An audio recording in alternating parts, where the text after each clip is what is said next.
Well, hello everyone. Welcome for this 16th episode of En Orden, Libertad, the podcast of Navarra Confidencial.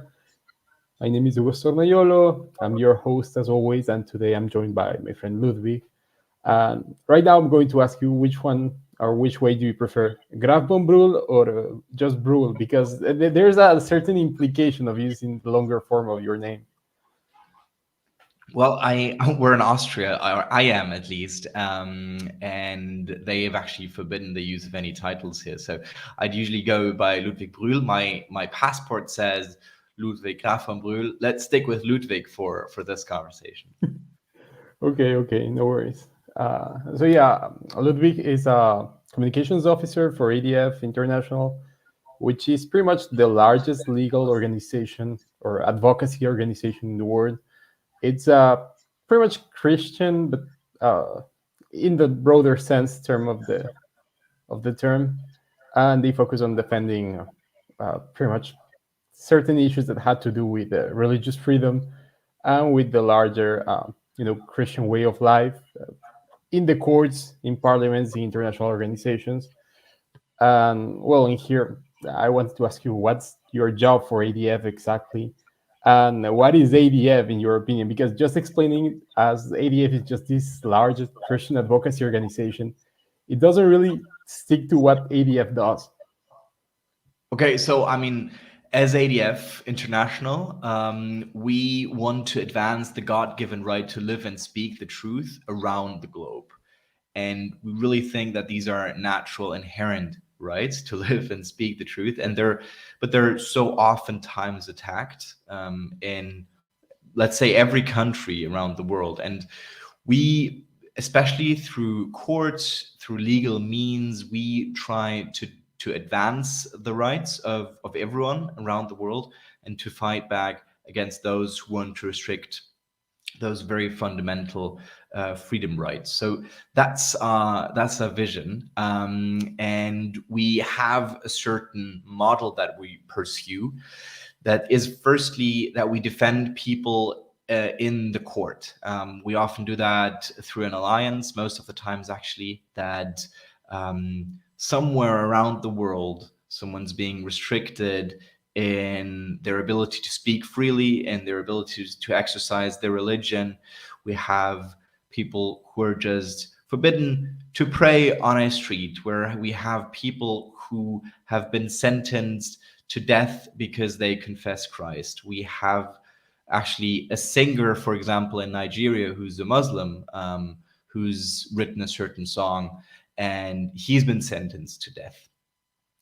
So we do that out of a Christian ethos. We are a faith-based organization, and we're ecumenical in the truest sense of the word. That is that we work together for mutual goals. And whereas my colleagues often work in the legal field, the team that I can serve is more active in the court of public opinion. So we try to advance this right to live and speak the truth more in the media, the broader culture, and to have an effect on policy thereof.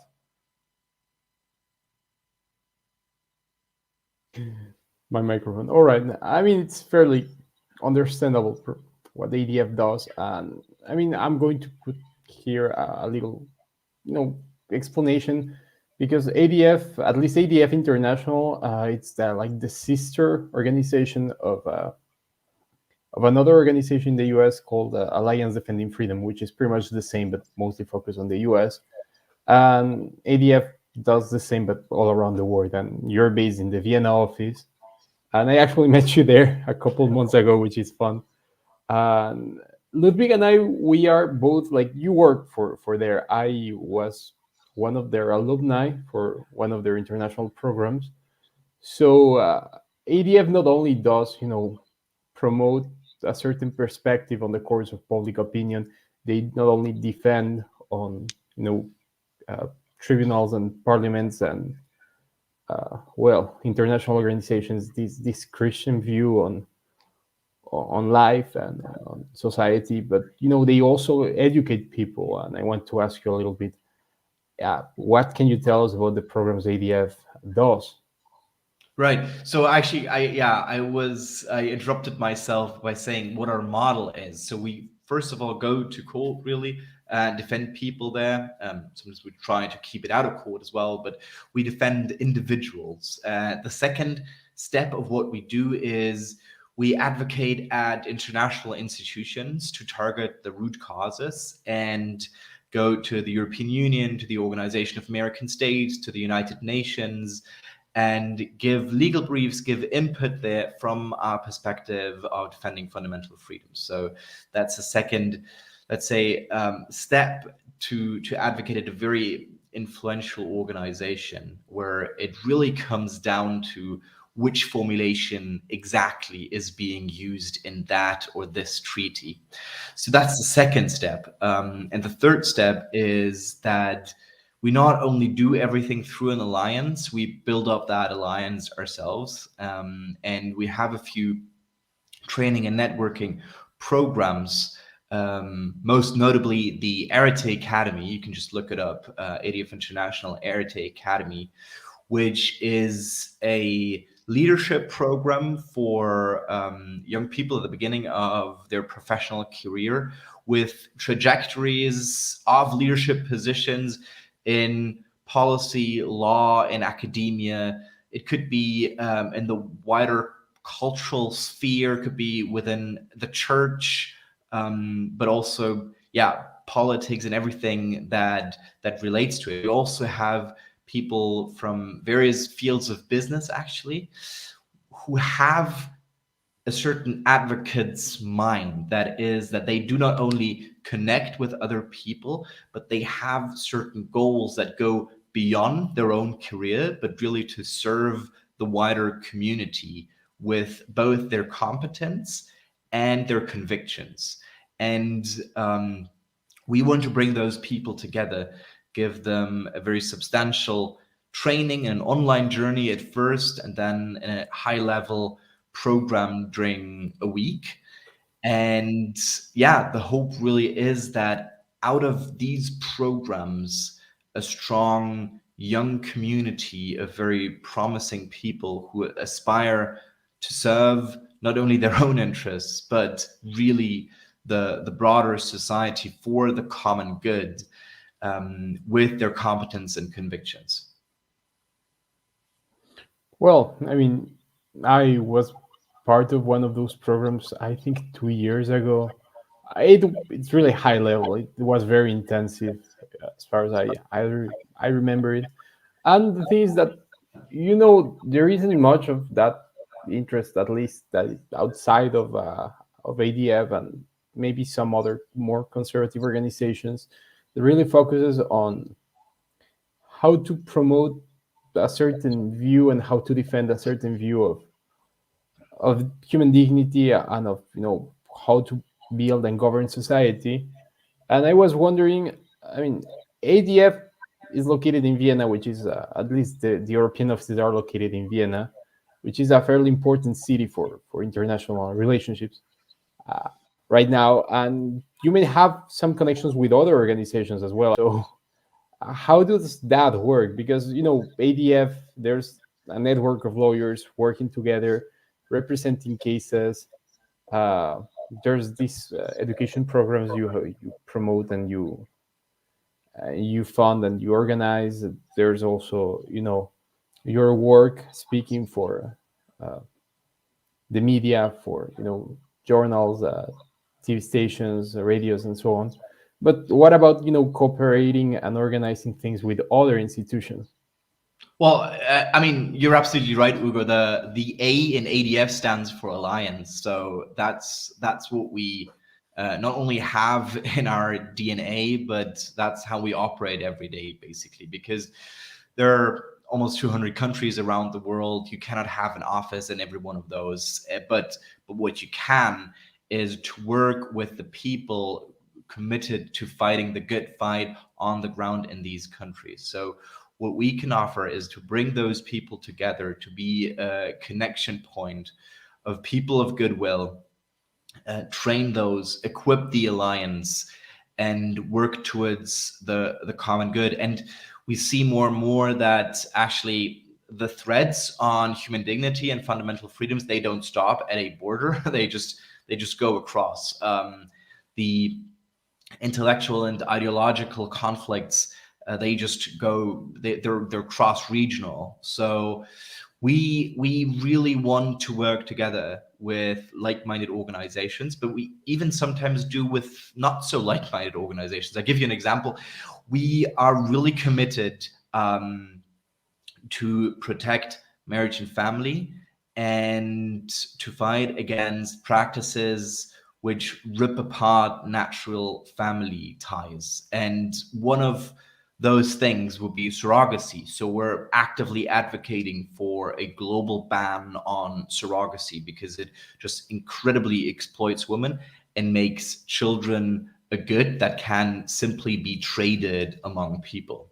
And for that goal, we work together with feminist organizations, especially second wave feminists, who also see the exploitation potential in surrogacy. We work together with Christian organizations. We work together with children's rights organizations, all coming from various backgrounds, but we have that common goal to really work for the good of the children and the involved persons in that specific field and matter. So we really try not to look too much at, well, just who we're dealing with and what other convictions that person might have, but to really work towards that allied goal that we can rally behind.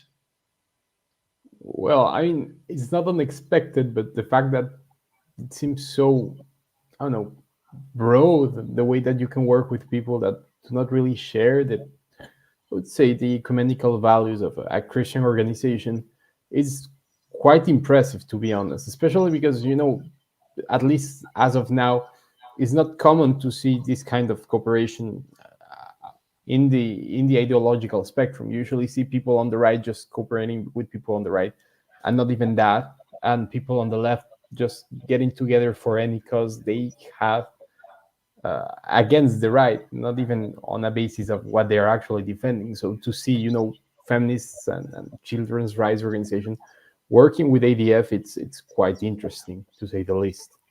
I'm going to ask you a little bit about some of the cases that the ADF is currently taking and defending. And I know in Europe, because right now I'm based in Europe, there are a couple of high-profile cases. You know, there's this case of this parliamentarian in Finland. There's the case of certain people in the UK who have been arrested for praying near abortion clinics.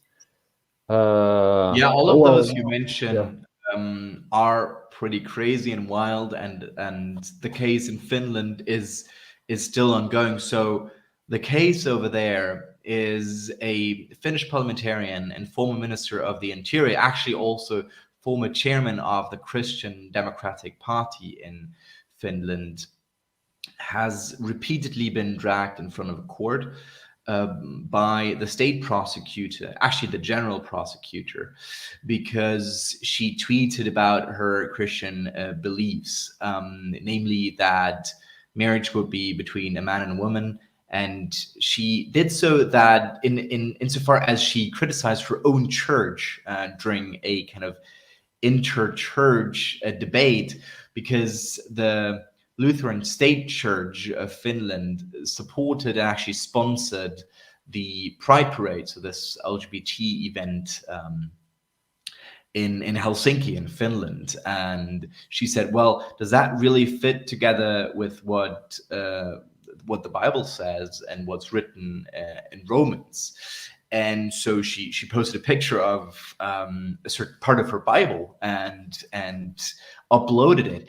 And because of that, she was charged with allegations of hate speech, hate crime, agitation against a certain minority, was dragged in front of the district court, which in the end, after we had supported her already for a couple of years now, she was discharged. And it was confirmed that she was not guilty. And then, in fact, the general prosecutor dragged her in front of the appellate court and tried the same thing there. So it's been an ongoing issue. The process has become part of the punishment, really, because to drag a grandma of several grandchildren, a respected politician for over 25 years, in front of several courts just because she spoke about her Christian convictions, has become a certain punishment in and of itself already. And we know of people actually in Finland, Scandinavia, but Europe as well, that such cases can lead to self-censorship, or actually can try to encourage lower officers to engage in more censorship as well, especially when it's directed against Christian beliefs. So what we want to do with this case, we want to defend Päivi Räsänen, but we also want to create a strong precedent for freedom of speech, especially when you speak about your faith-based beliefs. And thirdly, we want to encourage everyone around the world that, they can in fact speak freely, and it's important to do so, because now, as Päivi Räsänen put it, now is the time to speak, because if we lose the fundamental freedom to speak about our faith, then everything else will be taken away as well.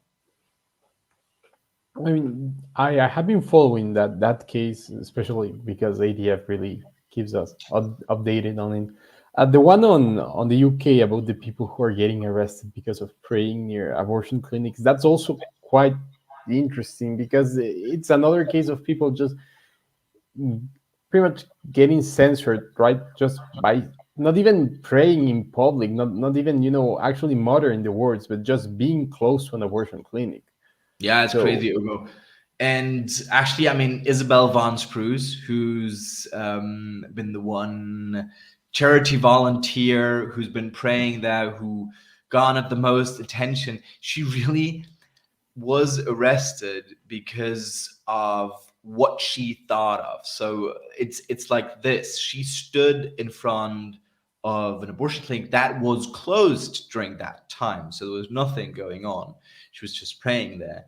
And then officers come and ask her, "Are you praying?" She replies, "I might be praying in my head." And because of that, she was then actually searched, arrested. Her hair was searched.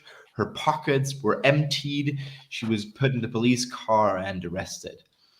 And this just shows that, there's a certain kind of censorship trend throughout the world, which in the West at times is more subtle, at times less subtle, as it was in England in that case, for example.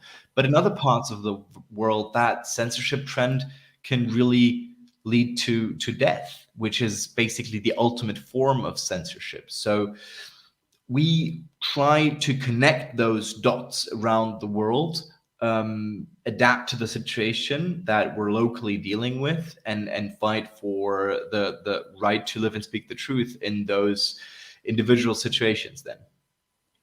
Yeah, but I mean, there's something quite interesting that maybe you might be better to explain. And that is, most of these cases involving, Christians getting persecuted by, actual courts, or by public opinion, or, getting sentenced to death, getting shut down in their own thoughts. These are not well known internationally, and they are not really covered by the news. It's usually just the progressive causes that get a lot of pushback from media. So I was wondering, do you think there's a reason for that? Do you think there might be some certain agenda about really not talking about whatever is happening with Christians all around the world? Well, I mean, first of all, you're right. We talk only about a fraction of our cases. First of all, because we have quite a few around the world. We currently have 1,700 open projects and cases around the world in more than 100 countries. So there's only a certain amount that you can talk about. But it is true that the progressive left has been more successful in coming into culture shaping institutions and organizations. And the media is basically the primary culture shaper around the world. Media, education, let's say a few think tanks and organizations, but the academia and the media really are probably most influential when it comes to culture. And why that is the case, I don't really know. I just see it in my surrounding as well, that people from the left are way more inclined to join cultural organizations or positions. And if we want to have a balanced weight in those organizations, then the more conservative or also Christians or people from the right have to found their own organizations there, media outlets, but also join certain, media organizations that exist already, and in order to spread the word about those super interesting, actually, cases and stories around the world. Yeah, I mean, what you're doing at ADF is pretty much just that, just putting, a light onto those cases and onto those stories that are not really well known outside of our circles. And I was going just to ask you about that, because our circles, Europe, in Latin America, they tend to be quite repetitive in the sense that you end up meeting the same people in every country. And I mean, there was this anecdote that the last time I was in Vienna, I had to meet with. I mean, it's a fellow friend of ours at this point, but I had known about him for a long time. It's Charles Coulomb. And he told me, "Oh yeah, he was my classmate." Speaking of you, so I then realized our circles. I mean, pretty much when you're a Catholic, when you're a Christian, when you're pretty much conservative, they tend to overlap a lot. And maybe my question here is maybe less about the ADF and more about how you, as someone who is already in one of those circles working for ADF, and as a Catholic in Austria, I really think it's going. Why do you think our circles overlap so much? Well, across the world, you say? Yeah, I mean, I have Yeah, met plenty of people that I already knew before, like meeting them in ADF. Isn't that a lovely thing? I mean, I definitely think that's first. That's first and foremost a good thing, because it shows that people are connected, that they know each other, that they appreciate each other, that they like to collaborate and work together. And that's definitely a very good precondition to form an alliance. If you have people who are like-minded and would like to work with you. So, well, yeah, and then there is a certain group of people that are interested in a specific kind of work also, let's say. And I think part of the weakness during past decades came from not being connected, not knowing each other. But that's exactly what you need. You need the mutual strength of a good net of people, really, to work together for the broader and common good. So, I mean, yeah, I've appreciated getting to know you and various other people, and that's probably a good thing that there is that kind of connection. I mean, maybe I'm going to go back to the topic of ADF and how you build those connections. Then maybe back to you and back to your experience in Germany and in Austria. And that is, how do you think ADF finds, like-minded people, or how do you think like-minded people get to find ADF? Is there a path for us to, end up being involved, or is there a way that someone who is, I'm a Christian lawyer in, Latin America, or I'm a Christian lawyer in, let's say, Spain, because those are the main audiences we have. how do these people might get in touch with ADF and any of the other organizations in those circles? Because I mean, for some people it's more difficult than for others, and we have to also understand that getting these connections, it takes time, it takes really training, preparation, money. So Well, yeah. First of all, if you have a case that might relate to our mission, make sure to get in touch with us and let us know what your involvement is, what the status quo of it is, whether you have some legal representation already, or whether you actually representing someone yourself, and reach out. We can oftentimes help with international law expertise, with funding, with networks. So that's let's say the first thing. Secondly, check out the training programs. Definitely RT Academy. If you fall into the target group, reach out and make an application. It's really, really worth it. I think, Ugo, you're a living example of that. So that is, let's say, the primary way of collaborating more with us in the future as well. And we want to do that, definitely. If you're a lawyer and would just like to connect, reach out as well. We have a whole department dedicated to relationship and alliance building because it's so important to us. So please do reach out. We have lawyers from Latin America, from Spain, from other Spanish-speaking countries on our team. So we know the circumstances you might be in, and it's super important to get in touch. But it's also not just getting in touch with Alliance Defending Freedom International, but also with the groups that exist locally. And there usually is already some kind of connection to those groups, and it's important to support them on the ground and locally, because if we don't have allies in the various countries that you mentioned, Ugo, then we cannot do the work we're doing. So really consider contributing to the pro-life organizations, to the pro-family organizations, to the defense of liberty organizations that exist, or if they don't exist, need to be founded probably. So I think that would be the primary ways of collaborating with us. all right. Well, maybe I'm going to go like a little even deeper into this topic. And what do you think is the state for the defense of freedom of religion in Latin America and in the Spanish-speaking countries? I know that you're based in like the European office and you deal with the cases that are pretty much more European in scope.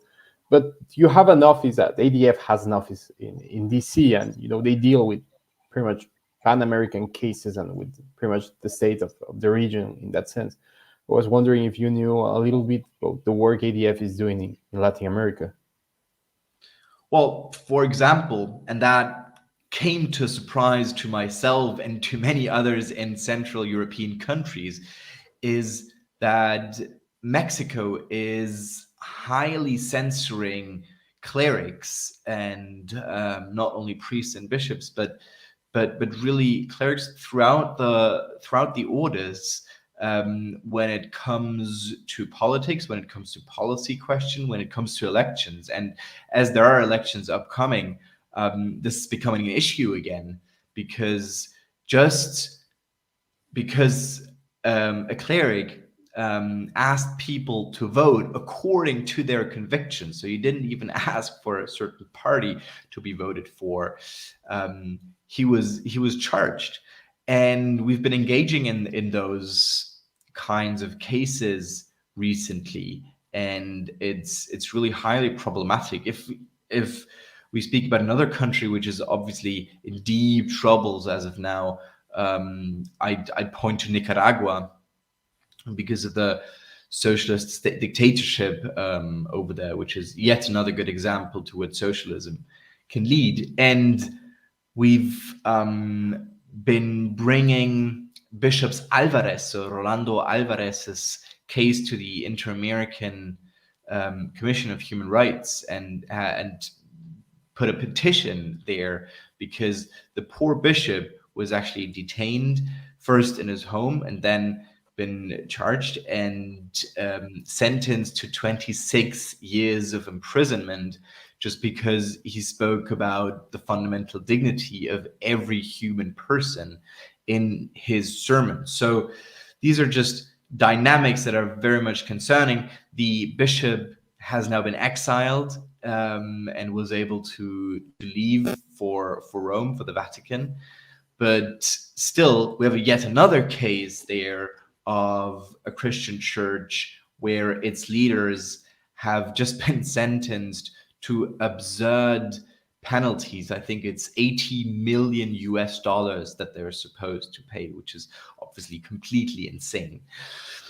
So, well, there's a variety of cases going on in those countries. We see in Spain, to just come back to Spain maybe for a little bit, that just simple processions, gatherings, and assemblies of people who want to pray the rosary peacefully have been prohibited and dissolved, even though there were far greater assemblies right next to them, and those were not attacked really. So even in those countries, or especially in those countries, we see the censorship trends, we see the prohibition of prayer, we see the criminalization of people who simply want to speak and live their faith.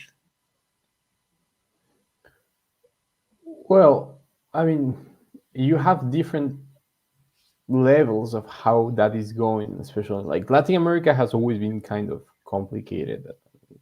I wouldn't say, I mean, it's culturally a very Christian continent still, but politics tend to be quite secular for the worst. In Europe, it's also kind of interesting, and I know because right now I'm based in Poland, and Poland is still a very Catholic country altogether. And things are happening right now. I mean, politics change things, and I don't know maybe this is a more personal question. What's your general opinion on what is going on in Europe when it comes to the state of Christianity for pretty much on the public sphere? In the public sphere, you say? Yeah. Well, yeah. Personally, I obviously have most of a perspective on Germany, and I can see and say that the dynamics there in Germany, but also other German-speaking countries, is not so good insofar as there's a bigger crackdown on fundamental freedoms that the ones that we've been experiencing in the past years. So that's firstly.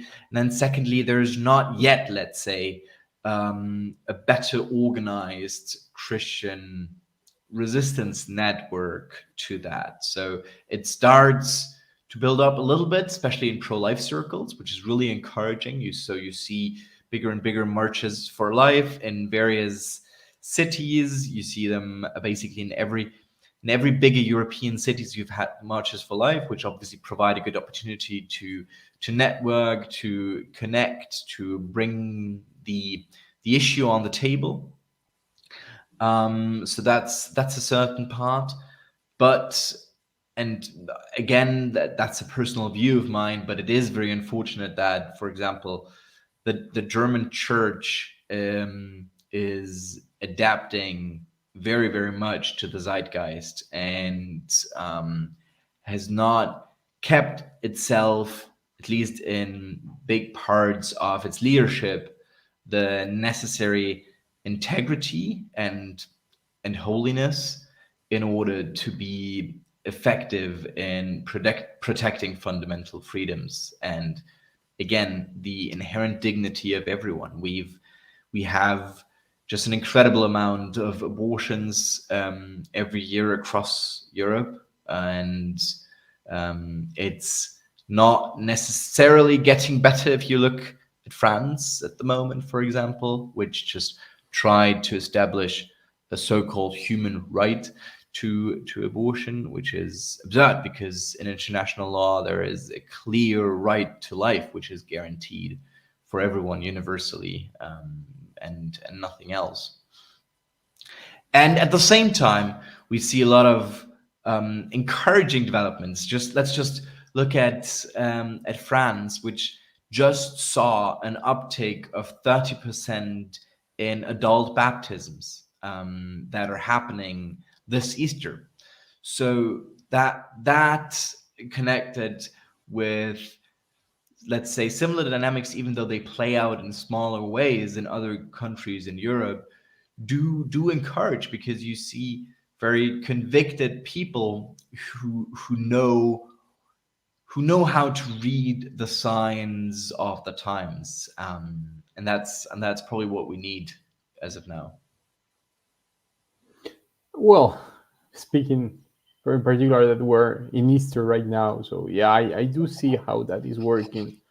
And in my experience, it took me a little time, but I found, good Catholic groups really open to expats and to people from other countries here in Poland.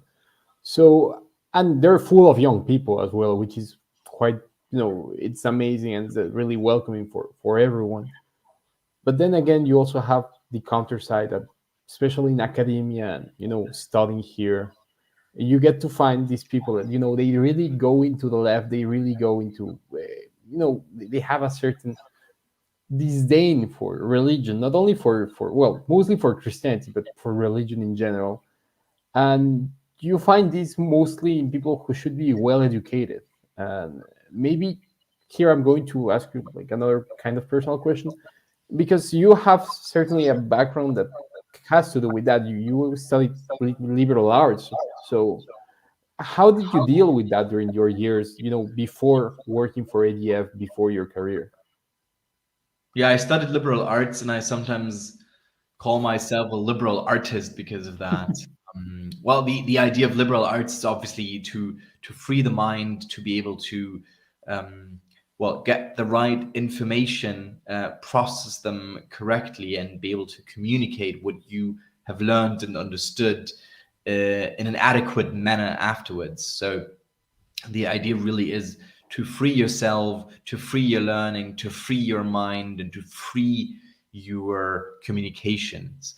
I obviously, like many other people, experienced a lot of opposition, especially during school time in educational circles. I was able to study at great universities myself, which adhered to high academic standards and not just to ideological standards, which is, I think, very valuable to search and find.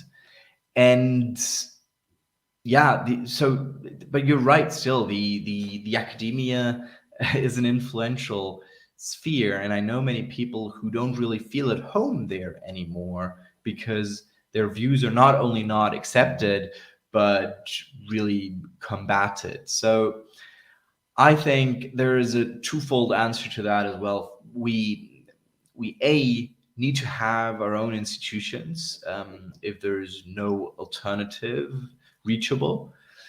But secondly, really strive for excellence in the positions that we're in right now, and make a difference nevertheless. Because I think, yeah, I've just seen so many people who've worked hard and really well, and thus were able then to shape their surrounding.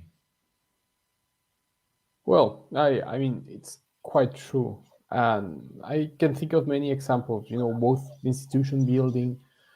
Here at Navarra Confidencial, we are pretty much just trying to do that, at least in a certain tradition known in Spain. Most of us, we adhere to, not exactly to what Carlismo used to be, but we're very close. Then, there's other media that also kind of does the same, as not only promoting Christian values but also freeing the mind. I right now I'm also working for a humanities magazine called the Miskatonian, and we do pretty much this. So, institution building is important, especially when you feel academia is pushing you away, or you're not feeling at home, or there's so much difference between what you're actually striving to learn or what you're trying to really think and how everything else is going. But I also think it comes from a certain background. And I mean, my background, your background, they might be similar, they might be different, same as with everyone else. So I want to ask you, how does your background influence you to, both work for ADF, to promote what they do, and also in your education? So because I mean, there's always these little stories about people that, they might be just trivia facts at this point, but they also influence. So like, we come from, I suppose you come from a Catholic background, and your family history must be important in that sense as well. That's right. I mean, I couldn't be doing what I'm doing without A, my family, and B, the support I've had through the education I received, and the people around me. I mean, yeah. So you assume rightly that I do come from a Catholic family. We weren't as Catholic maybe as we are right now, in terms of practice, in terms of discipline, in terms of how it shapes our life, also our family life. So, which is a very beautiful thing. We've reacted to the secularization around us with a certain deepening of our collective faith, which was super important. Just when I think of the times during COVID, I really couldn't have managed without the support of the family, the emotional, ideological, and sometimes logistical support even. So that's very much true. When it comes to education, yeah. So the liberal arts are being studied elsewhere as classics or as humanities, and just seeing that the fight between good and evil has not only started a few years or decades ago, but it has been ongoing for quite some time, that the ideological and theological challenges we encounter have been around for some time as well, is, I think, really reassuring. And so that I think enables people to do the work that they're doing. All right. Well, it's been 45 minutes already, so I think we can wrap this the small conversation. Thank you, Ludwig, very much for having joined me today. It was a pleasure talking to you after so many months. Oh, maybe I have one last question. This might be interesting because, here at Navarra Confidencial, we might be very conservative and Catholic, but we also adhere to a certain view of, more libertarian stuff. And you told me you were reading some libertarian authors lately. So how has your reading on Hans Hermann Hoppe been so far? It's been super interesting, honestly. I just discovered him, and it's a shame that he's not more known, especially in the German-speaking world, because he is German after all, even though he flew to the US, if you could say so. And I think his analysis of society and the problem of the monopolization of jurisdiction, as well as power in general, is a super important contribution, and something that we need to hear more in Germany as well, and also an encouragement to think more originally. Maybe Hoppe is really an original thinker. He's just analyzing what he sees. He doesn't adhere to a lot of message control apart from his own convictions, and that makes him very authentic and, in the true sense, a radical thinker. So I found it really valuable, and I hope that he's being read more in Germany. All right. Well, I just had that question, like it just popped out of my mind right now because I remember, oh, you were reading Hoppe. Well, back to the wrapping up. Thank you, Ludwig, very much. It's been a pleasure talking to you after some months not seeing each other. And I hope everything is going well for ADF, and everything goes well for you as well. Thank you. Thank you so much, Ugo.